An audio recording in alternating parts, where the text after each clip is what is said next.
நான் வந்து கடன் அதிகமா வாங்கியிருக்கேன். அந்த கடன வந்து என்னால திரும்ப செலுத்த முடியுமா?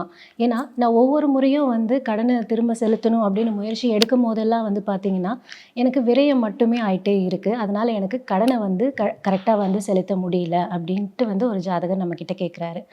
ஸோ, இப்ப இவருடைய ஜாதகத்தில வந்து பார்த்தீங்கன்னா, இவருக்கு என்ன லக்னம் போகுதுன்னு பார்த்தோம்னா, ஏஎல்பி முறைப்படி ஏஎல்பி லக்னம் இவருக்கு வந்து கன்னி லக்னம் போகுது. ஸோ, கன்னி லக்னம் அப்படின்னும்போது இவருக்கு அதிபதி வந்து புதன் பகவான் ஆகுறாரு.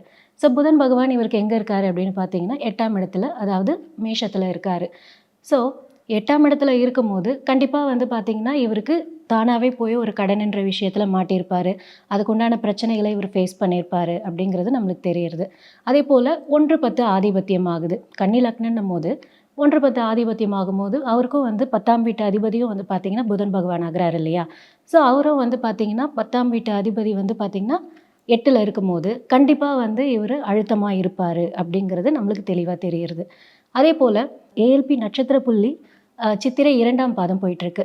ஸோ சித்திரை 2 அப்படின்னும்போது செவ்வாய் பகவான் அதிபதி ஆகுறாரு. ஸோ செவ்வாய் பகவான்னும்போது இவரு 10ஆம் இடத்துல இருக்காரு. ஸோ 10ஆம் வீட்ல இருக்கும்போது, கண்டிப்பா இந்த கடன் பிரச்சனையால ஜாதகர் வந்து ஒரு அழுத்தத்தோடவே இருப்பாரு அப்படிங்கிறது நம்மளுக்கு தெளிவா தெரியிறது.